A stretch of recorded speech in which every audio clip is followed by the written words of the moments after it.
Fala, meu querido aluno, minha querida aluna, que é o professor José do canal Farmacologia Fácil, em mais uma aula de farmacologia, em mais uma aula onde nós direcionamos nosso conteúdo para os alvos farmacológicos que eu sei que você gosta. Afinal, saber o que faz o medicamento, o que ele vai fazer dentro da célula, nos tecidos, nos micro-organismos, é isso mesmo, é aí que o povo gosta, é aí que você mata a cobra e o nosso pau de verdade. Isso aí, né? Então, seja bem-vindo a mais uma aula. Se você não está inscrito, já se inscreva, já ative a notificação para não perder nenhuma aula aqui do nosso canal. E lembre-se, se você é graduado, se você já tem uma faculdade e quer ingressar na área clínica, clique no link aqui embaixo. Especialização em farmacologia clínica aplicada à prescrição. 17 professores, 10 doutores, o conteúdo todo trabalhado na prática para você, melhor opção, viu? Meu merchan tá cada vez mais refinado, hein? E se você não é graduado, não tem graduação, mas quer aprender farmacologia de verdade, clique no link aqui embaixo no curso Farmacologia Aplicada aqui 2A.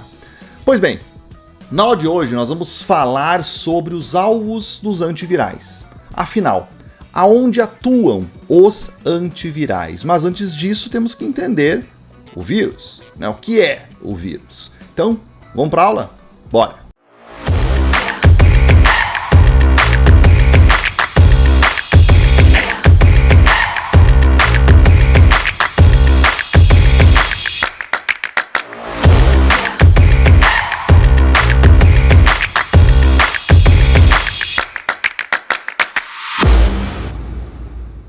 Bom, pessoal, aqui nessa imagem eu trouxe para vocês uma ilustração que faz a comparação do tamanho dessa estrutura, da estrutura viral. Então aqui nós temos uma célula vermelha do nosso sangue em comparação a uma Escherichia coli, uma bactéria. E aí nós temos então ampliando Escherichia coli em comparação a alguns vírus, como o bacteriófago, como o poxvírus. E aí nós temos aqui a comparação de outros, olha só, outros vírus. E alguns deles são do tamanho de um ribossomo da bactéria, olha só, 24 nano, né, nano. E o ribossomo da bactéria, olha só, 25 nano. Então, olha o tamanho dessa estrutura. Então, primeira coisa, são estruturas muito pequenas, que são estruturas que infectam não só células humanas, mas também células de outros micro-organismos, inclusive bactérias. O bacteriófago ele adquire DNA de bactérias e vai passando bactéria a bactéria. Uma das formas, um dos vetores de transmissão de resistência bacteriana é através do bacteriófago. Então os vírus são os menores agentes infecciosos, eles são parasitas obrigatórios celulares, então eles precisam para seu próprio desenvolvimento atuar infectando células, utilizando o metabolismo celular das células para a sua divisão, para a sua produção, né? Então eles têm genoma, eles têm DNA, eles têm RNA, mas eles não têm ribossomos. O que adianta? O que adianta eles terem DNA e RNA se eles não têm ribossomos a produzir as proteínas? Então eles não sintetizam proteínas. Eles precisam então do maquinário da célula humana ou de outras células vivas, né? Para que esse DNA e o RNA dele seja colocado dentro da cadeia de produção de proteínas daquela célula infectada, para que as proteínas deles sejam produzidas. Que safadinho, hein? É como chegar na casa o cunhado chega na casa sem dinheiro, sem tomar banho, e vai tomar banho na casa, né, do marido da irmã, e ainda, além disso, come a comida, e depois vai embora. Né? Então não tem nada, mas só vai usar ali o que está no local que ele foi. Show? Então esse é o vírus. Então já vimos que o vírus tem essa característica. Muito pequenininho, infecta qualquer coisa que é pela frente, está infectando, e ele vai utilizar a maquinária metabólica daquela célula infectada para produzir as próprias proteínas. Quando nós pensamos na composição do vírus, nós vemos então que ele tem RNA, o DNA, ele tem um capsídeo, né, uma estrutura proteica que é um envelope, né, um envelope que mantém o material genético compartimentalizado, e o envelope, que é uma membrana de lipídios, glicoproteínas, que reveste o capsídeo. Então, basicamente é isso. Alguns vírus são mais complexos, tem proteínas específicas na membrana. Então, teríamos que fazer uma aula só sobre tipos de vírus. Aí sim, nós traríamos todas as características, quais são os spins que tem na superfície viral, quais são os tipos de vírus por estrutura. Mas, basicamente é isso. É um material genético revestido dentro de um capsídeo e o capsídeo revestido por um envelope, né? E isso que leva então esse material. Na verdade, o vírus ele é uma estrutura de entrega de DNA, né? Entrega de DNA. Pois bem, e aí a invasão do vírus, o vírus invade a célula hospedeira para começar a infecção viral por algumas etapas. Então a primeira coisa que é assim crucial quando a gente escuta falar assim, bom, o vírus ele só tem animais, só infecta animais, não infecta o ser humano. Ainda bem. Só infecta suínos, só infecta equinos, só infecta bovinos, não infecta o ser humano.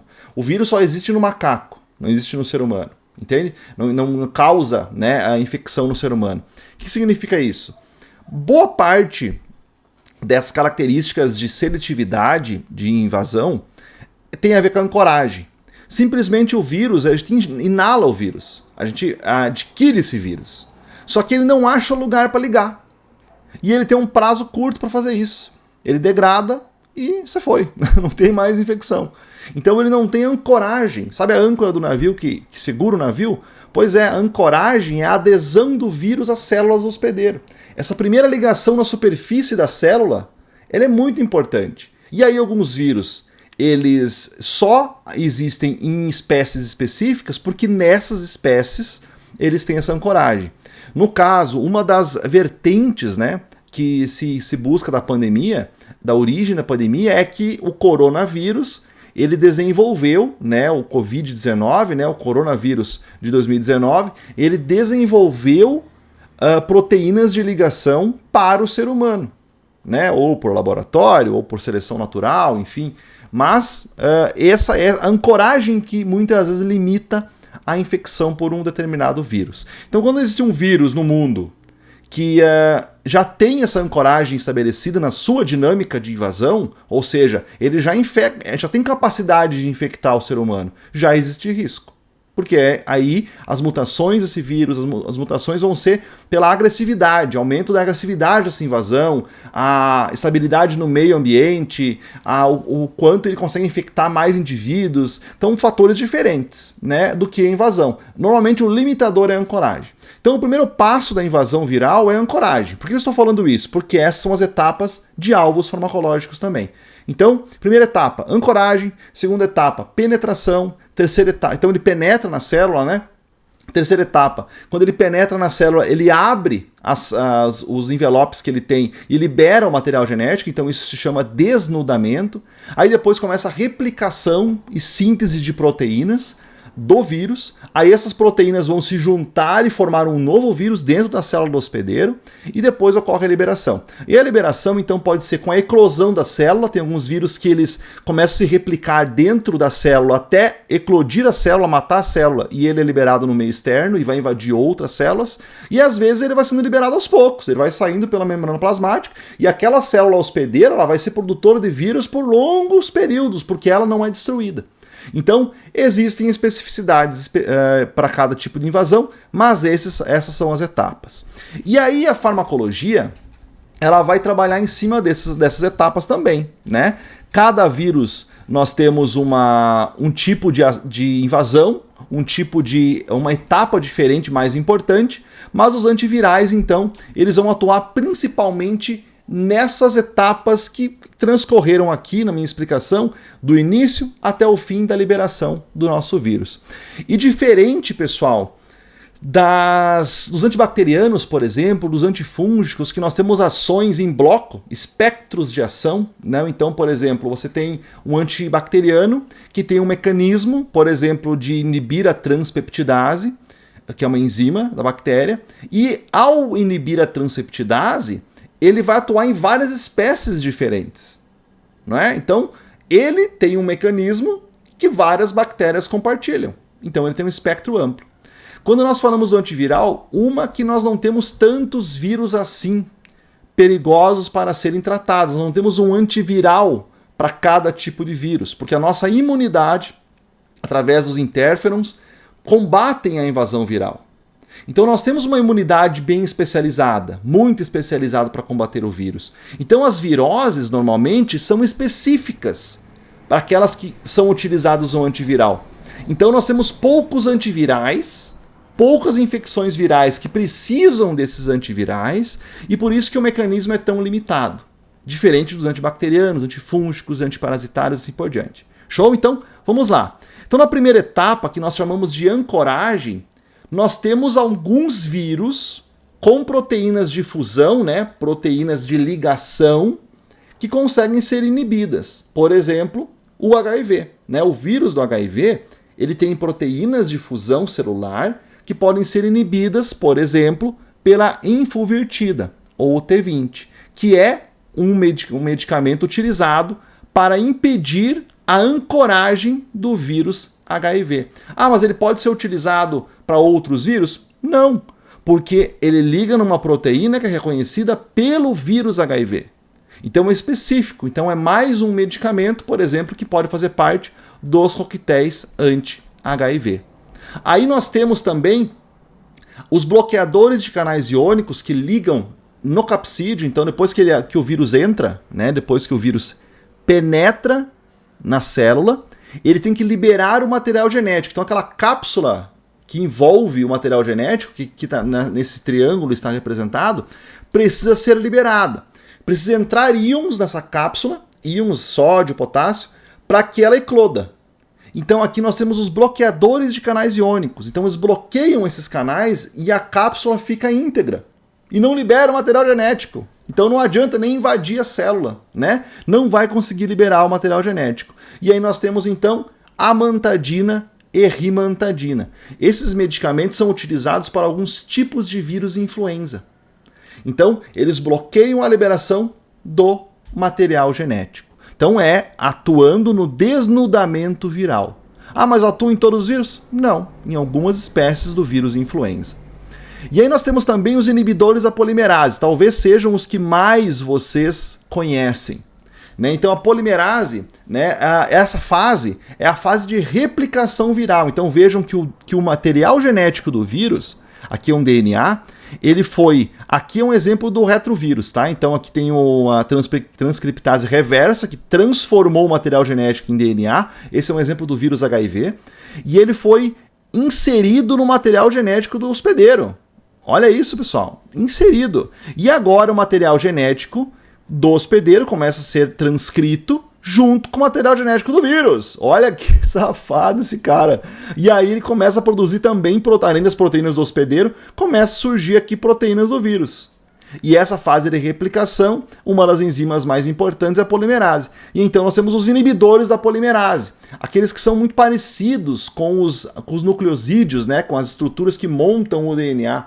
Então nós temos aqui o aciclovir, que você conhece, muito usado para herpes vírus, né? E todos os fármacos, então, que são dessa classe, né? O aciclovir, fanciclovir e outros, valaciclovir, e o ganciclovir. E aí nós temos a zidovudina e o efavirenz, que são usados também para infecções do HIV. Então, nós temos aqui os inibidores da polimerase.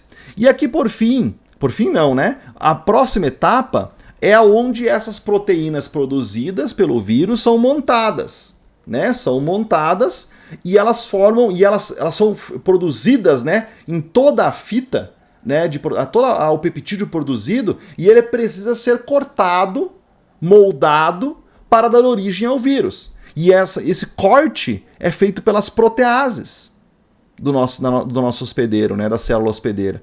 Então, elas começam a cortar as ligações frágeis e dando origem, então, à proteína que vai ser montada no formato de vírus. Dando origem a esse carinha aqui feioso, ó. Então, os inibidores da protease, como o saquinavir e ritonavir, fazem esse papel de bloquear a protease e assim impedir a produção desse novo vírus, dessa nova estrutura. E por fim, nós temos então a saída, né, a liberação desse vírus, como eu disse, né? Às vezes eles acumulam no citoplasma, eclode o vírus e todo o material viral é liberado, os vírions são distribuídos no corpo, eles começam a invadir outras células e às vezes eles são liberados uma a uma, né? Uma a uma, né, não é bem assim, mas são liberados em partes, né? E a célula segue viva. Segue funcionando e liberando vírus, né? É uma bomba relógio, né? A célula dessa. Então, essa liberação, alguns vírus precisam de uma série de ligações de proteínas para liberar o vírion para uma nova infecção. E um desses vírus é a influenza tipo A, né? Que ele precisa de uma ligação entre a neuraminidase, entre algumas proteínas que liberam, que eles fazem o reconhecimento e liberam o vírus. Os inibidores da neuraminidase impedem que o vírus seja liberado. Então, quando o vírus está saindo, ele fica ligado na célula hospedeira e não é liberado. Isso dá tempo para o organismo combater a infecção, porque ela para de ampliar, para de ser distribuída no corpo. Então, aqui nós temos, por exemplo, o oseltamivir. O oseltamivir, ele é um inibidor da neuraminidase. Então, ele impede a liberação viral. E aqui nós temos então as etapas, viram só? Cada etapa da distribuição do vírus, da invasão viral, nós temos alguns antivirais que vão atuar. Todos no material genético, no desnudamento, na ancoragem, na liberação viral. Show? Então aqui os alvos foi colocado para você. Se você quer saber mais sobre as infecções virais específicas, professor, fala mais sobre a infecção do HIV, fala tudo sobre fisiopatologia, sobre o tratamento. Professor, eu quero saber mais sobre influenza, eu quero saber mais sobre os vírus da hepatite. Coloca aqui nos comentários que eu trago aulas específicas para vocês também. Show? Então já se inscreva, ative as notificações, porque se você pedir a aula e não estiver aqui, você não vai receber. Então, não adianta pedir e não estar aqui. Então se inscreva, ative as notificações e até o próximo vídeo. Beijão, tchau, tchau.